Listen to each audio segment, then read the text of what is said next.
Oke, sekali lagi selamat pagi, selamat datang untuk teman-teman yang baru hadir, bergabung bersama dengan kita di pagi hari ini. Kita akan masuk ke sesi yang pertama. Memang suaranya agak delay dikit, it's okay ya. Yang penting bisa jelas dengar suara saya ya. Oke, jadi sesi kita yang pertama untuk hari kedua kita ada di sini adalah judulnya adalah Pejuang Sperma OAT yang kini hamil kembar. Nanti narasumber kita yang ada di ujung sebelah sana karena eventnya hybrid pagi hari ini. Kita akan berjumpa bersama dengan Ayu Caidir dan juga Vincentius Valdi. Saya ingin cek dulu di sebelah sana. Selamat pagi Ayu dan Vincent. Bisa dengar suara saya kah? Halo, pagi. Halo, selamat pagi di sebelah sana, di ujung sebelah sana. Oke, ini teman-teman ditampilin di sebelah sini ya, jadi nggak perlu nengok ke belakang takutnya sakit leher ya. Karena kita nggak provide obat encok pegelinu pagi hari ini. Jadi silahkan lihat di depan layar aja. Oke, karena koneksi juga sudah terhubung, bisa dengar suara saya jelas ya, Vincent? Bisa, jelas. Bisa, oke. Ayu bisa dengar suara saya jelas ya. Oke, Jelas, so jelas. pagi hari ini kita akan ngobrol-ngobrol dulu bersama dengan teman-teman. Tapi sebelumnya teman-teman di sini juga nanti boleh nanya langsung, boleh langsung mungkin sharing juga. Karena untuk 3 penanya terbaik hari ini nanti akan dapat hadiah spesial dari Skin Q Oatmeal. Tepuk tangan dulu dong buat Skin Q, boleh ya? Biar semangat dikit pagi hari ini, biar semangat, boleh tepuk tangan sedikit. Oke, terima kasih. Pagi hari ini mungkin beberapa dari teman-teman ada yang baru bergabung menjadi teman-teman pejuang 2 garis, mungkin ada atau mungkin baru follow Miss Rosi terus baru tahu, oh ada ya, ini sebuah kayak websitenya, terus kemudian ada YouTube-nya juga, Pejuang 2 Garis gitu. Mungkin yang baru bergabung atau mungkin yang baru follow Miss Rosi juga gitu kan, mungkin masih penasaran OAT apa ya. Saya juga waktu baca pertama OAT ini kayak sejenis makanan atau apa gitu kan, susu yang lagi ngetren. Ternyata namanya cukup susah dan juga cukup complicated. OAT adalah oligoasteroteratozoospermia. Kita akan langsung nanya ke narasumber kita, ada Ayu dan juga Valdi di sana yang katanya sesuai dengan temanya pagi hari ini adalah pejuang sperma OAT yang sekarang sudah hamil kembar. Oke, Ayu dan Valdi. Ya, oke. Bisa dengar suara kita ya. Oke, sebelumnya mungkin kita sebelum menuju ke OAT-nya dan intinya mungkin Ayu dan Valdi mau cerita dulu udah married berapa lama. Ini agak personal banget ya, harus ditanyain ya pagi hari ini. Udah married berapa lama, terus kemudian seperti apa perjalanannya. Boleh mungkin siapa yang mau cerita? Valdi atau Ayu yang mau cerita? Kepala rumah tangga atau ibu rumah tangga yang mau cerita? Ibu rumah tangga, oke, yuk boleh silahkan Ayu. Iya, pertama kita mau ngucapin happy anniversary dulu buat komunitas menuju 2 garis. Sungguh kalian luar biasa dan membantu banget buat pasangan-pasangan yang seperti kita ya, menginspirasi. Semoga selalu semakin sukses dan semakin banyak, semakin besar komunitasnya ya. Amin. Saya mewakili Miss Rosi yang ada di belakang. Amin. Terima kasih gitu. Iya. Kenalin, aku Ayu dan suamiku ini Valdi. Kita dari Cirebon, makanya kita nggak bisa live langsung ke Surabaya nih karena lumayan jauh ya, ujung barat ujung timur. Jadi kita ketemunya online dulu aja ya. Nggak apa-apa, Kita berdua, okay. iya, kita berdua menikah di 2015 dan kita jadi menanti itu promil sekitar 6 tahun lebih sebelum akhirnya berhasil hamil. Oke, nah ini ceritanya kalau boleh diceritain juga, ini karena ada banyak teman-teman yang juga sudah hadir bergabung bersama dengan kita ya, Ayu dan Valdi. Sebenarnya awal mula penyebab infertilitasnya itu apa? Mungkin bisa diceritain mungkin gimana taunya pertama, terus kemudian kata dokter seperti apa. Mungkin Ayu atau Valdi yang mau cerita, silahkan. Oh, oke. Kan jadi pas itu mulai tes tahun kedua ya. Iya. Tahun kedua pernikahan. Setelah setahun deh kita promil natural dulu gitu ya sepanjang 1 tahun. Di sini. Nah, setelah 1 tahun itu kok nggak berhasil, terus kita ke dokter, ke obgyn, dokter kandungan. Itu kan perlu tes semua, baik saya maupun dia juga dites. Di hasilnya di Ayu semua baik-baik aja. Nah, tapi ketika tes saya itu hasilnya yang kurang menggembirakan tadi di spermanya. Oke. Itu. Jadi dokter langsung waktu itu memutuskan ini memang ada kekurangan di spermanya dan ada OAT-nya gitu ya. Jadi kalau OAT itu sendiri kan dia baik dari segi jumlah, ya, betul. Bahkan spermanya itu buruk.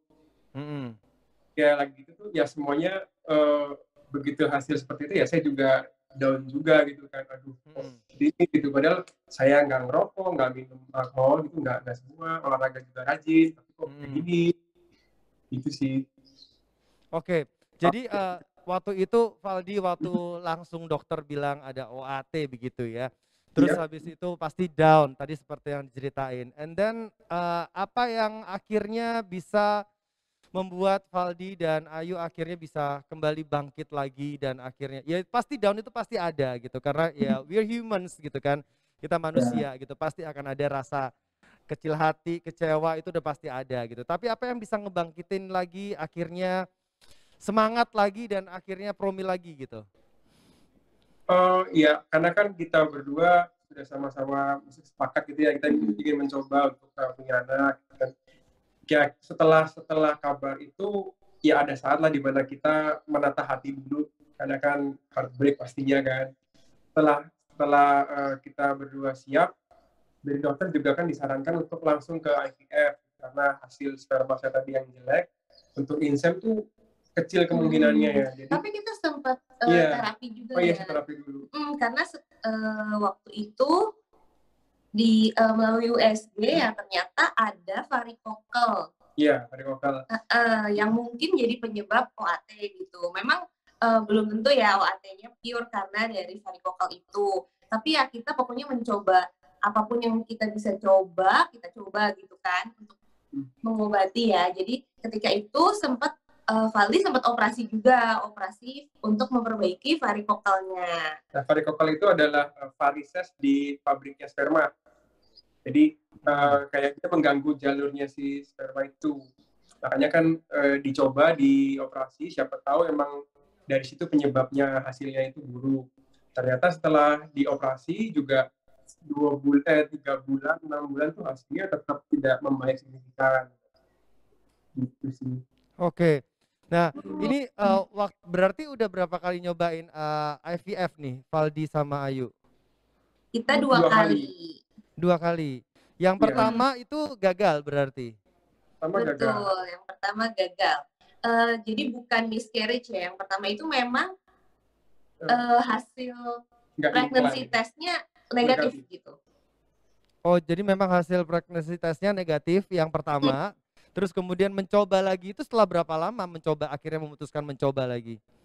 Itu kan itu pertama tuh 2018 ya yang mulai tes tadi ya. Terus 2019 sorry.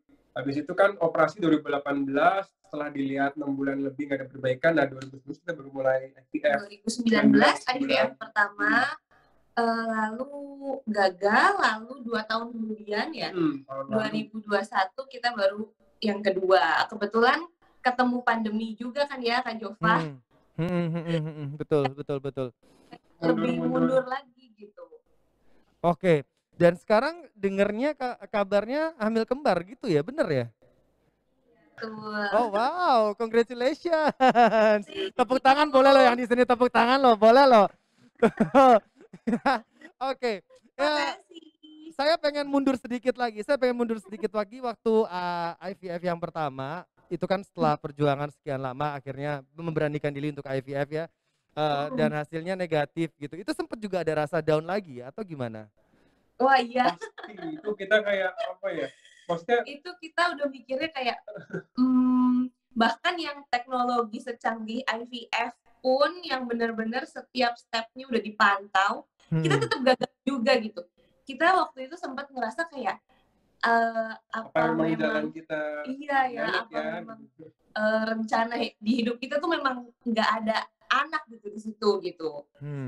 Kayak terus Iya. kita memikir lah apa kayak kita tuh memang nggak layak ya, apa kayak kita kurang pantas atau gitu deh, kayak kita kurang dewasa atau kita masih kurang apa gitu Ya, kan. maksudnya kita berdua sampai heartbreak-nya bisa dibilang sampai apa ya kayak jauh dari Tuhan gitu kayak Ya sempat lah jadi kayak ada mempertanyakan krisis krisis, keimanan iya. gitu, sempat ya gitu, karena kita kayak apa ya kayak kok merasa kenapa hidup nggak adil gitu tuh gitu.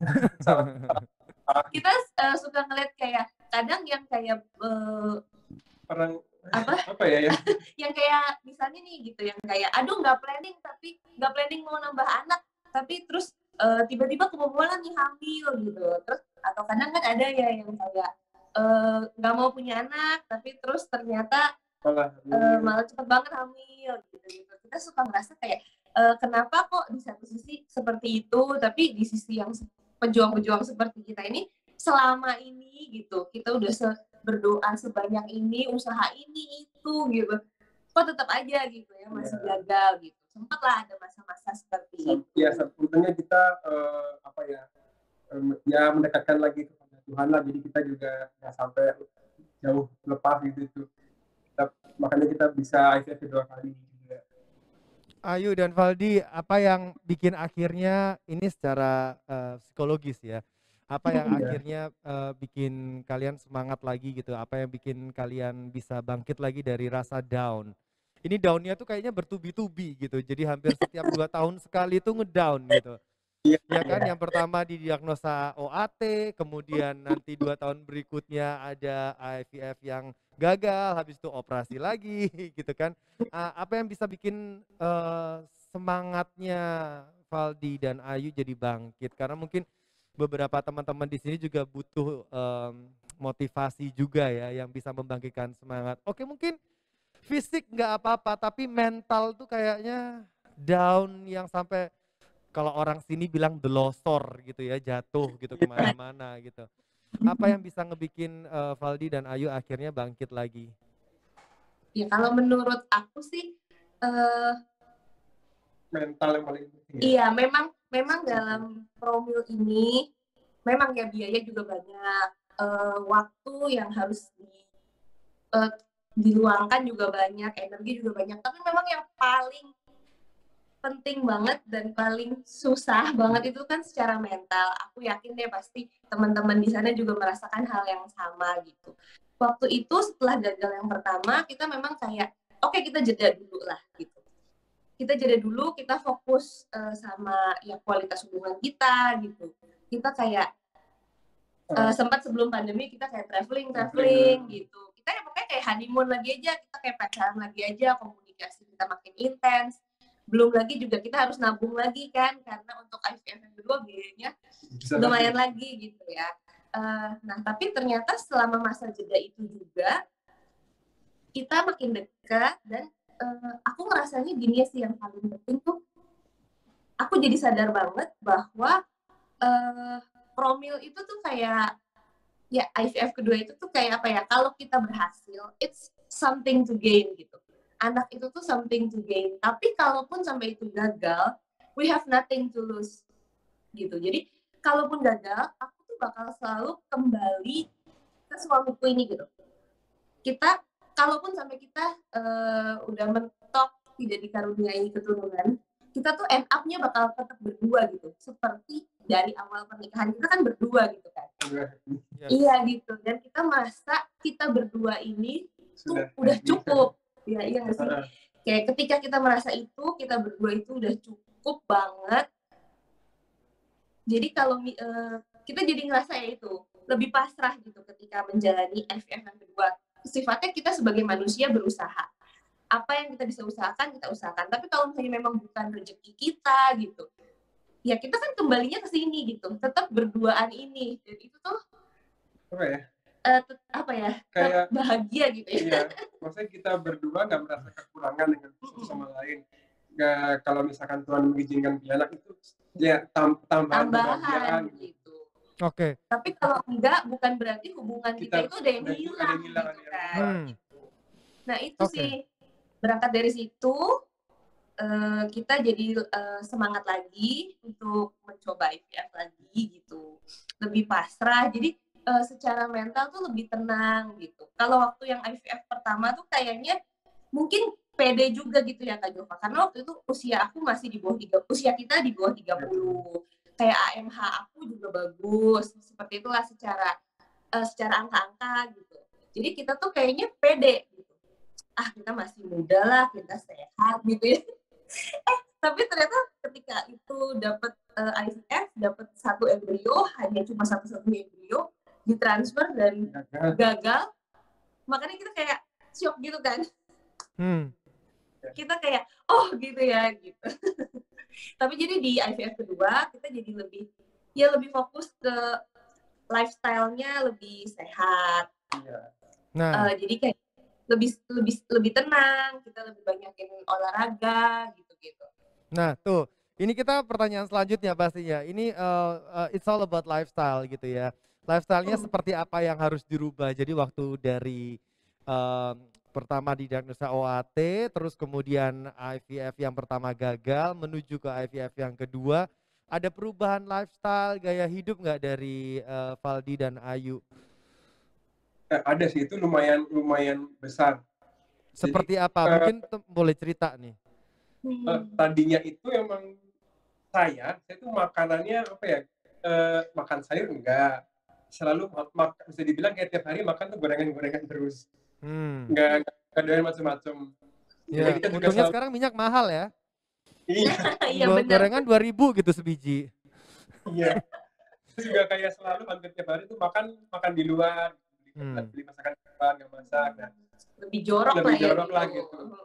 Nah, tapi sejak kemarin pandemi itu kan kita banyak di rumah, itu jadi masak sendiri. Kita belajar masak. Iya, masak sayur juga rajin. Sebenarnya masakannya sih simpel-simpel ya, bukan yang kayak khusus menu promil banget. Apalagi sama chef yang iya, apalagi kalau dibanding sama chef Ken gitu ya. Enggak sih gitu. Cuman mungkin lebih balance aja ya gitu. Jadi kayak memperhatikan nutrisinya, serat, gitu, sayur, buah, gitu, proteinnya seberapa gitu. Nah, yang mungkin itu juga jadi sumbangsi yang kayak kedua ini. Kalau yang tadi pas IVF pertama itu kan hasil yang saya masih jelek ya spermanya, dan yang kedua ini sebenarnya kemarin tes hasil sperma udah dari segi jumlah udah normal. Tapi memang dari bentuk sama pergerakan masih belum baik. Jadi tadinya kan OAT ya, ketika awal pertama kali banget didiagnosa itu OAT, ketika kedua itu jadi tinggal A-nya aja. Ya, isunya tinggal di pergerakan aja. Dan itu ya mungkin sebagian sumbangsi dari hasil operasi, sebagiannya lagi dari perubahan lifestyle sih. Oke, berarti intinya adalah lifestyle ini penting, terutama untuk lifestyle yang sehat ya, atau healthy lifestyle. Nggak perlu ribet-ribet, nggak perlu yang sampai mahal, tapi at least makan di rumah, sayur dan juga buah dibanyakin, itu hal yang paling simple untuk bisa merubah gaya hidupnya jadi lebih sehat gitu ya, Valdi dan Ayu ya. Kalau di kita gitu. Itu sih. Ya, mungkin juga bisa ditambah juga sama plant-based milk juga ya, karena kebetulan hari ini untuk 3 penanya terbaik itu akan ada dapat hadiah dari Skin Q. Nah, ini Skin Q yang oat milk, karena produknya itu ada banyak, salah satunya adalah oat milk. Ini memang tinggi serat dan dari oat pastinya, sehat untuk promil juga, hamil dan juga ASI booster, ada 8 juga rasanya, strawberry, pisang, apel, dan ada potongan buah aslinya juga. Kalau tadi Ayu dan Valdi kan sempat bilang sayur dan buah adalah salah satu kunci utama juga ya. Nah, di Skin Q ini juga akan ada potongan buahnya. Oke, karena pagi hari ini kayaknya sudah mulai gatal untuk nanya, saya akan lempar open mic dulu. Oh, sudah ada yang nanya. Oke, baiklah. guys, boleh di sebelah sini. Yuk, agak fokus dikit ya. Mungkin butuh skin Q oat milk, mungkin di sebelah sini silahkan. Selamat pagi, dengan siapa? Pagi. Pagi. Pagi. Oh, mau duduk sama saya? Cek, Boleh, cek. boleh. Duduk sama saya boleh. Yang nanya boleh silakan duduk sama saya. Biar kelihatan di kamera Cek, gitu ya cek. ngobrol-ngobrolnya. Ini agak PR, saya Cek. agak bersih-bersih ini dulu ya. Silakan Kak duduk di sebelah sana, di ujung sebelah sana boleh. Supaya bisa kelihatan di kamera. Yang di Cirebon nih kasihan ntar nggak kelihatan, cuma dengar suara doang ya. Selamat pagi. Pagi. Boleh Ya, namanya siapa? saya Andre. Andre, silakan kok Andre mau nanya apa? Saya mau tanya tadi, sorry agak mungkin saya kurang nyimak mungkin ya. Tadi sempat yang pertama gagal ya, Iya. IVF ya. Terus yang kedua sukses atau gimana tadi ya? Terus sekarang katanya hamil lagi ya? Hamil Enggak. lagi maksudnya Hamil lagi, nah dari itu. dari yang udah tahu yang kembar tadi udah tahu ya. Cerita yang kembar udah. Jadi yang kedua ini dari apa namanya? Maksudnya normal, alami atau ikut Oh. IVF lagi atau IF lagi. Oke, Oke, terus kalau misalnya normal itu maksudnya kok bisa gitu ya? oh kok Itu aja bisa? sih ya, penasaran aja ya. Ya, Terus itu itu aja sih aja ya. pertanyaannya. Oke, Thank terima you, kasih thank ya you. Kak Andre. Ya. Di sini dulu aja, duduk dulu. Oke. Valdi dan Ayu, sebenarnya bahasannya kita belum sampai ke sana tapi nggak apa-apa lah ya, dibocorin aja dulu gitu ya. Jadi yang pertama tadi gagal, sempat kita tahu ceritanya. Terus kemudian yang kedua, nah yang kedua ini ceritanya belum sampai di sini nih, masih to be continue nih episode selanjutnya nih Mas Yan. Yang kedua ini berhasil, terus kemudian atau seperti apa? Pakai IVF atau alami? Itu pertanyaannya kok Andre. Silakan mungkin boleh jawab. Yang kedua, jadi IVF yang kedua kemarin itu berhasil dan kehamilannya ternyata kehamilan kembar karena memang transfernya multiple embrio. Jadi yang kembar sekarang ini karena IVF yang kedua. Hasil Jadi dari IVF. yang sekarang ini karena IVF yang kedua dan hasilnya memang kembar gitu ya. Oke, Iya. mudah-mudahan nanti nambah lagi alami ya yang berikutnya nextnya ya. Amin. Gitu ya Kak Andre, terjawab. Ada yang mau ditanyain lagi mungkin? Cukup. Sudah cukup. Oke, terima kasih. Tepuk tangan buat Kak Andre, thank you. Silakan boleh kembali. Oke. Ada yang mau nanya lagi? Saya masih punya banyak hadiah ya pagi hari ini. Jadi langsung dikasih aja. Langsung dikasih. Terima kasih ya Kak Andre. Berikutnya silakan. Silakan Kak, boleh maju di sebelah sini. Duduk di sebelah sini aja biar kelihatan sama Ayu dan Valdi. Oke, namanya boleh tahu, kita kenalan dulu. Ya, kenalin, nama saya Fania. Fania. Oke, silakan Fania. Ya, sebelumnya mau ngucapin lagi selamat buat Kak Valdi sama Kak Ayu buat kehamilannya. Ya, jadi saya memang mengikuti ceritanya Kak Valdi sama Kak Ayu dan kebetulan memang saya punya cerita perjalanan yang mirip gitu. Nah, jadi yang maksudnya saya penasaran dan maksudnya ikut seneng juga waktu tahu keberhasilan IVF kedua, dan itu kayak membuat apa ya, jadi penambah semangat juga gitu buat saya dan suami gitu. Nah, yang saya ingin tanyakan tadi beberapa mungkin sudah dijawab. Jadi kayak persiapan di IVF yang pertama kan gagal. Nah, kira-kira persiapan apa yang dilakukan dan faktor-faktor apa yang dilakukan sehingga membuat IVF kedua ini berhasil. Tadi kan mungkin beberapa sudah disebutkan kayak perubahan gaya hidup kayak gitu ya. Nah, apakah ada hal-hal khusus lainnya yang memang dilakukan sehingga membuat IVF yang kedua ini berhasil gitu. Terus apakah hasil dari IVF pertama yang gagal itu bisa kayak dijadikan panduan ya, atau pelajaran untuk IVF yang kedua ini? Maksudnya mungkin itu lebih untuk dokternya ya, apakah sempat dilihat gagalnya kenapa sehingga membuat juga faktor keberhasilan di IVF kedua itu jadi lebih besar. Gitu aja, terima kasih. Oke, terima kasih. Ini kita ngobrolnya berarti lebih detail, lebih spesifik ya, Valdi dan Ayu ya. Oke, kita mundur ke hasil IVF yang pertama. Dokter ada sempat ngomong apa, cerita apa yang akhirnya ngebuat kalian ada yang sangat berubah drastis untuk persiapan yang kedua ini? Boleh, Valdi dan Ayu. Mm-mm. Ketika yang IVF yang pertama itu memang hasilnya waktu itu IVF yang pertama itu kita hanya menghasilkan 1 embrio gitu. Jadi kalau orang-orang kan ikut IVF bisa punya embrio Lebih dari beberapa, satu, ya ada dua. tabungan gitu, ada banyak gitu. Kalau kita memang kemarin hanya satu-satunya gitu. Dan ternyata setelah ditransfer pun tidak implan ya, jadi nggak jadilah intinya negatif gitu. Ketika itu memang kecenderungannya dokter melihat dari sisi sperma, iya dari sisi kualitas sperma gitu. Makanya itu juga memotivasi kita untuk mengubah lifestyle ketika itu. Gimana caranya supaya hasil spermanya lebih baik gitu ya, secara kualitas gitu. Kebetulan kita memang IVF pertama dan kedua di klinik dan dengan dokter yang sama. Jadi mungkin apa ya? Mereka udah tahu historisnya. Iya, mereka udah tahu secara historinya, sudah pernah ada histori kegagalan yang pertama. Di IVF yang kedua memang obat stimulasinya berbeda kayak upgrade gitu ya, tidak menggunakan obat yang sama gitu. Selain obat stimulasinya di upgrade, juga ada obat-obat penunjang, ada obat-obat penunjang lagi yang mungkin membantu gitu, Tapi kalau misalnya menurut kita sih semua balik lagi kayaknya kalau berhasil atau nggak berhasil semua balik lagi ke Tuhan ya gitu, kayak nggak tahu ya apa mungkin memang udah waktunya atau mungkin emang rezekinya gitu. Kalau menurut aku soalnya hasil promil itu kayak anak dikasih itu kayak balik lagi semua ke yang di atas gitu kan, Tuhan ngasih kita atau enggak gitu.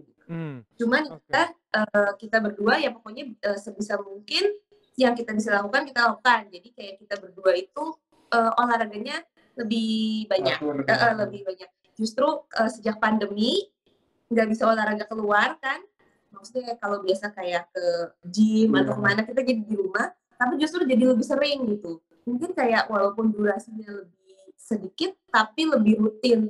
Ternyata efeknya tuh lebih bagus ya dibandingin misalnya kayak harus pergi keluar. Iya gitu, misalnya sekali olahraga misalnya sekian jam, tapi seminggu cuma 1 kali misalnya gitu.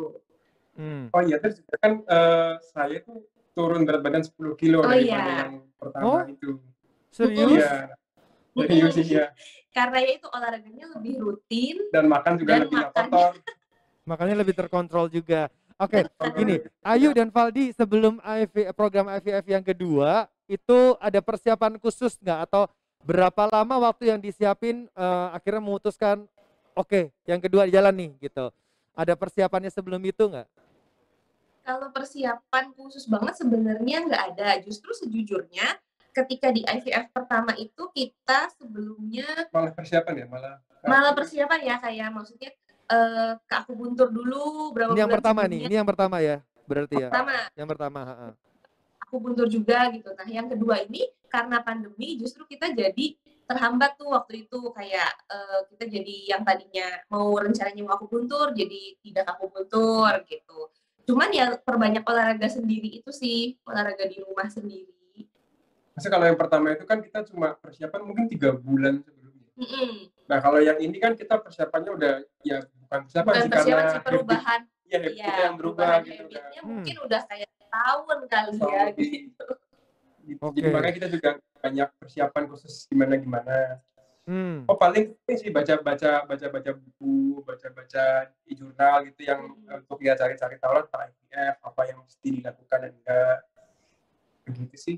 Oke, begitu Kak C, ada yang mau tanya lagi? Udah, terima kasih. Udah itu aja, oke. Terima kasih. Tepuk tangan dulu ya. Oke, hadiahnya boleh langsung dikasih ya. Ada hadiah lagi? Oke, baiklah. Ke penanya terakhir boleh? Koko boleh langsung maju aja sebelah sini, duduk di kursi panas di sebelah kanan ya. Soalnya yang mau nanya disuruh maju. Oke, dengan siapa boleh tahu? Ya, selamat pagi, nama saya Vincent. Vincent? Ya, Vincent. Oke, mirip ya namanya sama Valdi ya, Vincent sama Vincentius. Oke, Vincent silakan, mau ditanyain. Pertanyaan saya, pernah nggak sih kita merasa minder, apalagi sebagai seorang cowok yang punya masalah infertil seperti itu. Jadi ketika kita ketemu teman yang baru lahiran, terus ketemu teman atau ketemu keluarga yang selalu menanyakan, kok belum punya anak sih sudah 2 tahun, sudah 3 tahun menikah. Apakah pernah nggak kita merasa minder sehingga kita jadinya nggak mau komunikasi dengan teman-teman? Jadinya yaitu, yang pertanyaan saya itu bagaimana cara kita itu terbuka sehingga mereka tahu kondisi kita, ya tahu kondisi kita. Jadi keluarga juga mendukung, teman-teman mendukung. Apakah kalian terbuka sih dengan masalah ini dengan orang sekitar Anda atau hanya Anda dalam keluarga Anda sendiri? Oke. Vincent sudah married berapa lama? Boleh tahu? Aku baru nikah sudah hampir 3 tahun. Hampir 3 tahun Iya. ya. Oke. Ini masalah yang banyak terjadi di masyarakat ya Valdi dan Ayu, terutama di negara kita tercinta Indonesia Raya ini ya, yang dimana CCTV-nya ada banyak, tetangga bisa jadi CCTV, jadi ajang gosip ya. Bahkan keluarga itu kadang-kadang mirisnya juga begitu, keluarga dekat pun juga begitu kadang-kadang. Semua sekolah hukum jadi hakim semuanya, bisa ngejudge gitu kan. Nah pasti Valdi dan Ayu juga pasti punya pengalaman yang sama, terutama kita flashback mundur ketika Valdi pertama kali tahu, oh ada OAT nih ceritanya.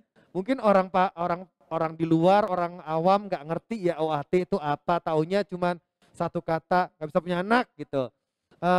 Oh mandul lah apa dan segala macam dengan kata-kata yang kadang-kadang itu kayak pisau itu kayak nembus ke belakang gitu kan. Nah cara ngatasinnya kayak gimana nih Valdi dan Ayu? Apakah pertama memang cerita ke keluarga dekat, ataukah keluarga dekat pertamanya juga ngejudge atau kayak gimana? Sebelum ke teman-teman ya, sebelum ke lingkungan, ke keluarga dulu pasti. Kita sih pertama ya pasti kasih tahu ke keluarga kan, mama papa gitu. Keluarga inti Keluarga ya. inti. Ya, Kan namanya orang tua juga pasti ya mereka berharap punya cucu dong. betul. Nah kan kita ke mereka gitu, kondisi kita begini ya, minta supportnya gitu. Ya untung orang tua kita berdua support, mereka mau mengerti lah gitu masalah kita. Nah terus kita juga cerita ke teman-teman terdekat sih, kita hanya ke yang nggak banyak ya teman-teman. Jadi kita pilih Iya, kita pilih yang memang jadi support sistemnya kita lah. Itu mereka kita kasih tahu gitu, maksudnya kita sharing gitu ke mereka. Tapi ya dipilih-pilih, bukan berarti semua temen ya gitu. Kadang-kadang kan kalau ujung-ujungnya nggak suportif ngapain ya kayaknya, Malah kita cuma semua jadi bahan ngeribetin. gibah ya gitu kan. Ya, jadi kan emang di yang salah satu buku yang kita baca juga tuh dibilang kalau kayak apa ya, macam limit exposure kita ya. Jadi kalau misalkan kita pun pas IVF itu kita nggak banyak bilang-bilang ke orang-orang. Kayak kita lagi IVF nih gitu. Ya. Karena apa ya, kita takut akan hasilnya buruk sehingga kita harus ngabarin orang-orang, jadi gimana ya, kayak memperkecil kemungkinan sakit hati. Iya, jadi ketika Iya. misalnya IVF yang pertama kita gagal, kita aja kan harus kayak deal with our feeling ya. Gitu.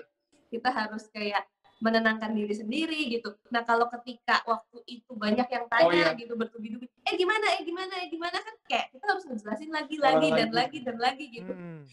Nah, jadi kayak ketika kita cuma bilang ke orang tua dengan kayak teman-teman dekat kan cuma ya ketika misalkan lagi itu gagal, cukup ngasih tahu ke orang tua sama si teman-teman dekat itu kan, nggak semua orang berarti kayak saudara tahu, semua tahu kan, jadi kayak cerita lagi sakit hati lagi, Jadi dipilih-pilih lah ya gitu, yang mana yang menurut kita pihak-pihak yang memang suportif gitu bagi kita.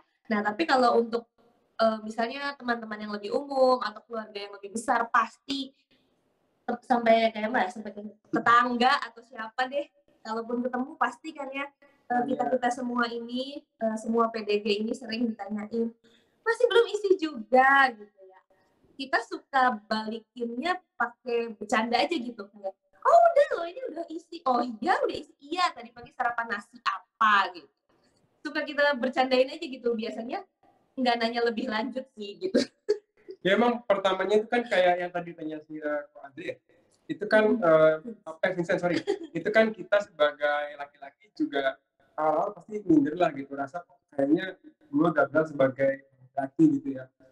Tapi maksudnya merasa seperti itu boleh, tapi kalau misalkan kita selamanya berlindung di balik rasa itu kan kita nggak akan maju-maju gitu tuh. Jadi ya langkah itu kan ya mengakui adanya masalah dalam diri, terus ya mencari tahu, berobat, apa yang bisa lakukan gitu ya. nggak cuma berlindung di balik itu gitu. Ya opening up itu salah satu biar apa ya, biar kayak mau mengakui dan nggak malu dan nggak takut lagi untuk apa ya, untuk ada di publik itulah gitu tuh. Maksudnya bahwa ya emang gue punya masalah so what gitu kan ya, dan gue nggak diem aja gitu, gue perbaiki. Iya benar sih. Awal-awal emang ya itu sih ada rasa kayak tiap kali teman lahiran gitu kayak sedih, sakit hati gitu. Tapi lama-lama juga kebal.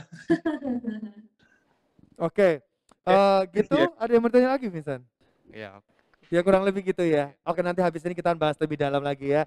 Oke, boleh dikasih hadiah. Terima kasih Vincent. Tepuk tangan dulu buat Vincent biar semangat ya.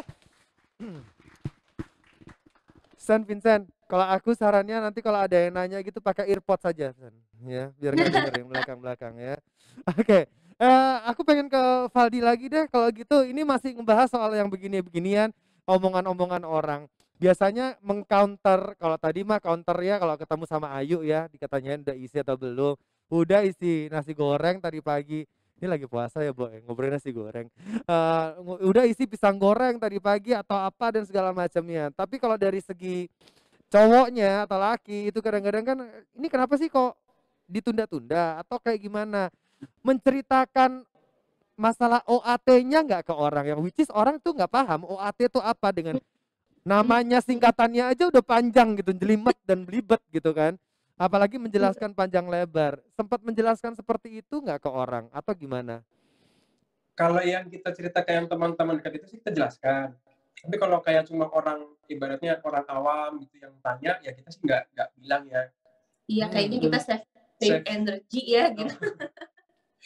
Atau misalkan kalau kayak ketemunya ke orang yang sama-sama berjuang IVF, nah itu kita ngomong sih gitu kan, karena sama-sama tahu. Kalau cuma kayak ke teman biasa orang itu kita cuma bilang, oh ya belum dikasih aja gitu tuh. Ya seperti itulah ya gitu, kita keep di dalam diri. Oke. Ada sempat kepikiran nggak sih kalau misalkan ada orang yang bicara kayak gitu atau ngobrol kayak begitu dan akhirnya gimana caranya self counter, maksudnya dari kitanya sendiri, oke lah persetan dengan omongan orang di luar kayak gimana ya, cuman dari kitanya sendiri cara untuk membangkitkan dan mereject omongan-omongan orang. Kalau dari Valdi dan Ayu ada ini nggak, ada tips and trick gitu istilahnya? Apa ya, maksudnya kayak kita kan punya self control di dalam diri kita sendiri karena kita gimana ya, ya kita nggak ngebiarin external control itu tuh yang mempengaruhi kebahagiaan kita gitu tuh. Orang lain mau ngomong apa kan kita harus kontrol, tapi yang kita bisa kontrol itu respons kitanya kan. Kalau misalkan tiap kali ada orang ngomong itu kitanya jadi nggak happy kan, ya berarti tinggal kita kontrol dong gimana kita tuh bisa tiap kali orang ngomong itu kita nggak jadi jangan on bad mood karena itu gitu. Jadi instead of gimana biar orang lain nggak ngomong itu, ya kita kontrol gimana respons kitanya sih. Ada namanya. Memang sih ya, di society kita kayak apa sih, maskulinitas ya? Iya. Maskulinitas tuh kayak gitu ya, kayak kesannya kalau misalnya nggak langsung punya anak nih kayak kayaknya gagal gitu. Iya ya, kayak nggak jos gitu ya, kayak nggak macem-macem deh itu kan. Kadang-kadang bercandaannya cowok tuh emang gitu sih kalau menurut aku. Iya, ada yang sampai bilang kayak, oh tumpul yang dia berarti istri lu nggak langsung hamil misalnya gitu. Emang kadang-kadang sampai kayak gitu ya gitu. Ya kalau ada yang joke kayak gitu ya cuma aja kita ketawa, tidak hati ya. Oke. Kita lupakan, berarti intinya adalah kalau masalah society dan di masyarakat seperti apa, kembali ke kitanya sendiri ya. Kita harus ada barriernya gitu ya, dari kitanya sendiri ada kayak pembatasnya. Oke, ini yang harus dimasukin hati, ini yang enggak. Jadi sekali lagi kembali ke kita, kontrol dari diri kita masing-masing. Oke, kita kembali ke sorry. Gimana yuk? Kalau menurut aku mungkin selain, maksudnya walaupun OAT itu kan terjadinya di pria ya gitu. Tapi kalau menurut aku sebagai pasangan gitu, sebagai istri juga menurut aku kita juga harus punya support gitu ke suami kita gitu. Maksudnya kayak aku juga sering bilang gitu, maksudnya kayak di mata aku itu dia tuh seperti apa gitu. Di mata aku nilai dia punya fertility issue, punya masalah OAT ini, itu tuh tidak mengurangi tidak mengurangi gentleman-nya misalnya gitu. Kayak menurut aku yang lebih aku lihat itu sikapnya seperti apa gitu kan, kayak semangatnya untuk memperbaiki lifestyle, untuk berobat, untuk terbuka. Banyak loh cowok-cowok yang bahkan dites aja tuh nggak mau loh ke Jofra. Betul. Iya gitu, yang kayak ego banget gitu. Kayak kalau misalnya ada masalah fertility, ceweknya nih yang kayak lu ke dokter deh, lu berobat deh, gitu kan, kayak minum apa deh, makan apa gitu. Tapi banyak gitu, bahkan cowok-cowok yang untuk mencari tahu punya masalah medis apapun tuh sulit gitu. Jadi menurut aku justru lebih appreciate banget sama cowok-cowok, sama suami-suami itu yang kayak terbuka gitu pikirannya. Mau meriksakan diri gitu, mau ke lab, mau tes, mau berobat. Kita cari solusi sama-sama lah gitu. Karena kalau promil itu kan memang berdua gitu kan. Masalah anak itu berdua, bukan kayak satu sisi aja. one man show gitu. Bukan Betul. bukan cuma satu pihak aja gitu yang harus diapain nih supaya bisa punya anak gitu. Jadi menurut aku sebagai pasangan juga penting gitu, kita mensupport suami kita, dan maksudnya kita selalu ngingetin bahwa kayak itu tuh nggak membuat kamu kayak less a man gitu, daripada yang langsung punya anak atau daripada yang sehat spermanya gitu. Oh, terus di hari yang pas tahu aku OAT itu, pulang dari dokter itu ya aku nangis gitu dari dokter, kita di mobil, rasanya kan hancur banget. Nah, belum sampai rumah aku udah nyinggirin mobil, aku nangis di pundak dia, minta maaf gitu. Kalau misalkan ternyata masalahnya ada di aku gitu kan. Terus ya minta tolong supaya minta support dari Ayu supaya mau sama-sama bantu aku memperbaiki ini gitu kan, supaya kita bisa bikin impian kita sama-sama. Itu sih, dan Ayu sangat support. Iya, harus kedua belah pihak sih kalau menurut aku gitu. Maksudnya bukan itu pure tanggungannya perasaan suami aja gitu, ibaratnya tuh gitu. Ya, karena ini penting ya, this is important karena istri juga jadi support system gitu ya kan. Karena kalau OAT masalahnya di cowok gitu, tapi kalau istrinya angkat tangan nggak, ya itu urusan lo bukan urusan gue. Ya nggak akan bisa terselesaikan juga masalah gitu. Jadi saling support, saling bantu satu sama yang lain ya. Backup. Oke, kita kembali ke IVF yang kedua, Valdi dan Ayu. Ada yang dipelajarin nggak selama IVF yang kedua ini? Ya mungkin bisa di-share ke teman-teman di sini. Apa ya? Mungkin ada prosesnya yang berbeda, mungkin atau ada selain lifestyle yang tadi sudah diceritakan gitu. Dari yang pertama mungkin ada yang berbeda nggak dari proses IVF pertama sama IVF yang kedua ini? Yang jadi ini. Iya, kalau secara teknis sih yang tadi aku udah sebutin itu ya, memang ada kita konsulnya lebih detail sama dokter untuk request kayak apa nih dok gitu yang kita bisa improve dari yang gitu kan, supaya setidaknya jadi hasil embrio yang didapatkan misalnya bisa lebih dari satu, supaya kalau misalnya gagal lagi masih ada langkah berikutnya gitu. Jadi konsulnya lebih deep gitu, dan akhirnya kita jadi dokter pun memutuskan kayak oke, kita kasih stimulasi yang lebih yang lebih secara dosis juga naik gitu, kandungannya juga ada tambahannya gitu. Terus selain itu diberikan obat-obat penunjang gitu. Jadi kita juga lebih aktif sih untuk nanya ke pihak klinik, ke pihak dokter gitu, bahwa kayak apa nih perbaikan yang bisa kita lakukan supaya nggak sama lagi seperti yang pertama gitu. Kalau secara medisnya itu ada perubahan di obat stimulasi dan juga obat-obat penunjang gitu. Sisanya kitanya aja sih gitu. Kitanya lebih rileks, kitanya lebih pasrah gitu. Terus sepanjang masa-masa itu juga lebih banyak olahraganya, karena ya menurut kita olahraga penting sih gitu. Kalau yang selama IVF cewek ya, jadi kayak aku lebih banyak olahraga, itu tuh lebih penting. Yang penting happy sih selama itu. Betul, itu kuncinya kayaknya ya. Kuncinya adalah yang penting happy, banyak traveling gitu ya kan.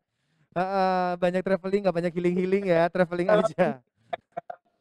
enjoy every step of the moment gitu tuh. Kayak misalkan FIF ini banyak banget momen apa ya, milestone-nya gitu ya. Jadi kayak misalkan kayak hari ini tesnya bagus, Kita kita iya, misalnya kita tes darah hormon nih hari ini, terus hasilnya kayak oh oke gitu. Ya kita jadi kayak merayakan kemenangan-kemenangan kecil gitu. Daripada jangan kayak fokus kalau nanti ada apa-apa iya, nggak gitu. maksudnya kalau kayak IVF itu berhasil, hamil, kita baru bisa happy gitu. Ibaratnya Iya. jangan gitu. Kayak kemenangan-kemenangan kecil di setiap harinya, di setiap stepnya itu ya kita rayakan lah gitu. Kita syukuri gitu. Oh oke, hari ini hasil hormon kita bagus gitu. Nanti lusa misalnya kita USG lihat kondisi telur, oh ya ukurannya berkembangnya bagus. Kita happy aja, kita merayakan kemenangan-kemenangan kecil seperti itulah gitu. Jadi overall supaya moodnya sepanjang program IVF moodnya baik. Instead of kayak mikirin, aduh ntar opu gimana ya gitu kan, malah jadi Itu malah kepikiran jadinya ya kan. Gitu mending ya ini kita merayakan setiap kemenangan kecil itu. Kepikiran akhirnya stres ya, kepikiran stres terus efeknya juga kemana-mana gitu. Tapi dari Valdi dan Ayu juga sempat nyobain kayak jamu-jamuan gitu nggak sih? Traditional things. Oh, itu kita Jamu-jamuan enggak ya? Kita enggak. Kalau kita enggak. Oh, jadi gini sih sebenarnya kan namanya ada orang banyak lah yang bilang kayak minum ini, minum itu gitu kan ya. Kita sih kalau ada yang bilang itu kita oh iya terima kasih Kita tampung aja lah. Kita research dulu ya, kita cari tahu itu kan apa iya misalkan minum ini itu kandungannya apa sih, apa iya emang pengaruh apa enggak gitu kan. Dan seringkali itu emang kayak ya itu infonya nggak bener sih gitu, bukan nggak bener sih, kayak nggak ngaruh lah gitu. Hanya karena ada yang berhasil minum itu bukan berarti itu berhasil ke semua orang gitu kan. Berarti strict nurut apa kata dokter ya? Ya iya, dan kita juga baca-baca dari yang sumber lain juga sih, dari sosmed, dari buku gitu kan. Oke. Malah sebenarnya kita IVF kedua ini kan dokter bilang habis masukin embrio itu jangan jalan-jalan gitu. Jangan apa? Jangan jalan-jalan? Bukan, harus di stay di bed 2 minggu. Oh iya, bed rest 2 minggu. Kita baca di jurnal luar itu malah di luar negeri udah nggak dipraktekkan itu, malah disuruhnya hanya bed rest sekitar 5 hari atau 7 hari. Habis itu bolehlah gitu, misalkan turun dari bed biar darah juga aktif darah-darahnya. Nah kita praktekkan itu, malah berhasil gitu. Jadi akhirnya setelah itu bed rest berapa lama yang IVF yang kedua ini? Cuma 5 hari? Ya kayaknya 5 hari deh. Setelah itu aku mulai jalan-jalan pagi, jalan-jalan ringan gitu. Tapi nggak bilang-bilang dokter. Jalan-jalan ke Bali gitu, jalan-jalan ke ya. Oke. Maksudnya adalah nggak istirahat terus total di kasur gitu ya. Jadi sebenarnya melakukan apa yang diyakini ya. Selain apa kata dokter dan apa yang diyakini ya. Yang membuat paling nyaman apa gitu. Kalau misalnya memang lebih nyaman full bed rest di kasur 24 jam, ya nggak apa-apa silahkan gitu. Tapi kalau misalnya justru full bed rest terus malah jadi overthinking nih gitu, kayak aduh implan nggak ya embrio kita, aduh ini positif hamil nggak ya, aduh ini kalau gagal lagi gimana ya, kalau harus IVF lagi duitnya dari mana ya. Kalau malah overthinking seperti itu ya ngapain gitu kan, kita maksain untuk full bed rest terus kayak gitu. Oke. Well, Ayu dan Valdi ada banyak poin yang memang bisa kita dapetin dari obrolan kita ya. Selain tadi meskipun kita juga banyak sharing, banyak cerita-cerita dari Valdi dan Ayu. Tapi ada yang pengen disampaikan juga nggak sih ke teman-teman pejuang 2 garis yang hadir juga pagi hari ini yang sebenarnya cukup banyak. Mungkin nggak bisa ngelihat ya, tapi ruangan ini full tahu. Ya, jadi ada yang pengen disampaikan nggak Valdi dan Ayu? Apa ya? Buat sesama teman-teman pejuang 2 garis, kita tahu banget lah pasti ya kalau misalnya kayak cuman ngomong semangat tuh kayak klise gitu ya, klise gitu ya. Kayak gampang banget ya orang ngomong semangat ya, sabar ya, itu tuh kayak udah gampang banget. Tapi kan di dalam diri tuh tetap ya kita tuh selalu bergejolak gitu kan. Kayak kita sering mempertanyakan kenapa gitu, kenapa kita gitu, kenapa kita yang kebagian ini gitu kan, yang terhambat ini, yang harus nunggu ini gitu. Ya kalau menurut kita eh gini deh, jadi selama menanti, selama promil, anggap aja itu tuh kayak justru kita punya privilege lebih, kita punya waktu pacaran lebih, waktu honeymoon lebih, waktu komunikasi sama pasangan lebih dibandingkan mereka yang mungkin begitu iya begitu begitu nikah nikah langsung usaha, langsung punya anak, begitu punya anak langsung punya adiknya lagi dan lain-lain gitu. Kayak bener-bener kita manfaatin lah gitu. Ini nih kayak kesempatan yang kita punya untuk memperdalam hubungan. Jadi kayak sebagai fondasi dari keluarga kita gitu, kita nguatin si fondasinya itu waktu-waktu selama menunggu. Iya, jadi daripada selama promil stres terus atau berdebat terus atau gimana gitu ya, mendingan kita lihat dari sudut pandang yang lain lah gitu, bahwa oh kita nih beruntung loh, kita ini yang dikasih waktu lebih panjang ini, kita tuh beruntung karena kita bisa makin lama nih, makin Punya waktu persiapan yang lebih panjang. sayang-sayangannya bisa makin lama gitu ya. Hmm. Kita bener-bener doain banget, doain kalian semua, mudah-mudahan jalannya dimudahkan, dilancarkan ya, mudah-mudahan memang rezeki itu suatu hari datang. Iya. Amin. Amin Amin. ya. Dan yang penting itu tadi ya, yang penting mindset ya, yang penting mindsetnya kita biar happy terus. Jadi dan satu juga yang saya ambil juga sebenarnya OAT itu bukan sebuah aib ya, OAT itu bukan sebuah keburukan atau malah justru membuat laki-laki tidak perkasa, malah justru enggak ya. Tapi satu lagi juga yang bisa saya ambil tadi dari Valdi, OAT juga bisa diperbaiki, malah akhirnya bisa jadi berhasil ya sekarang ya. Ya kan? Jadi jangan putus asa kalau teman-teman di sini udah cek dan ternyata oh OAT ini yang cowok dan segala macam. Jadi nggak perlu khawatir, bisa tadi caranya merubah lifestyle dan segala macam, dan yang penting happy, itu dia ya. Oke. Iya.